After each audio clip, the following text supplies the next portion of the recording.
ಬೆಂಗಳೂರು ರಸ್ತೆಯಲ್ಲಿರುವ ಮೀನು ಮಾರ್ಕೆಟ್ ಸಮೀಪದಲ್ಲಿ ಒಳಚರಂಡಿ ಬಾಯಿ ತೆರೆದಿದ್ದು ಪ್ರಾಣ ಅಪಾಯಕ್ಕೆ ಕುತ್ತು ತರುವಂತಿದೆ.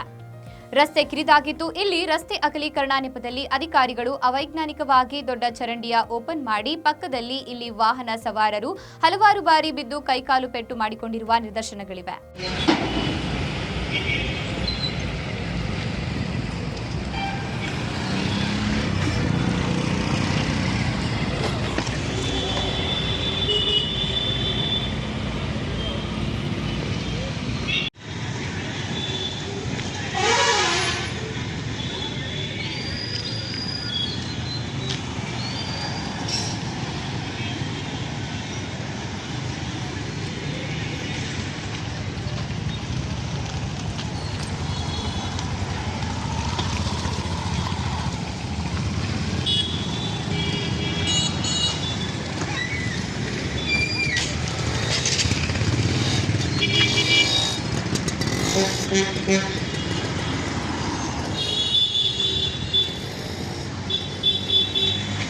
ಇನ್ನಾದರೂ ಅಧಿಕಾರಿಗಳು ಮೀನು ಮಾರ್ಕೆಟ್ ಸಮೀಪದಲ್ಲಿ ಚರಂಡಿಗೆ ಸ್ಲ್ಯಾಬ್ ಹಾಕಿ ಸುಗಮ ರಸ್ತೆ ಮಾಡಿಕೊಡಬೇಕು ಎಂದು ಮಹಿಳಾ ಗಜಪಡೆಯ ಅಧ್ಯಕ್ಷೆ ಜಯಲಕ್ಷ್ಮಿ ಆಕ್ರೋಶ ವ್ಯಕ್ತಪಡಿಸಿದ್ದಾರೆ.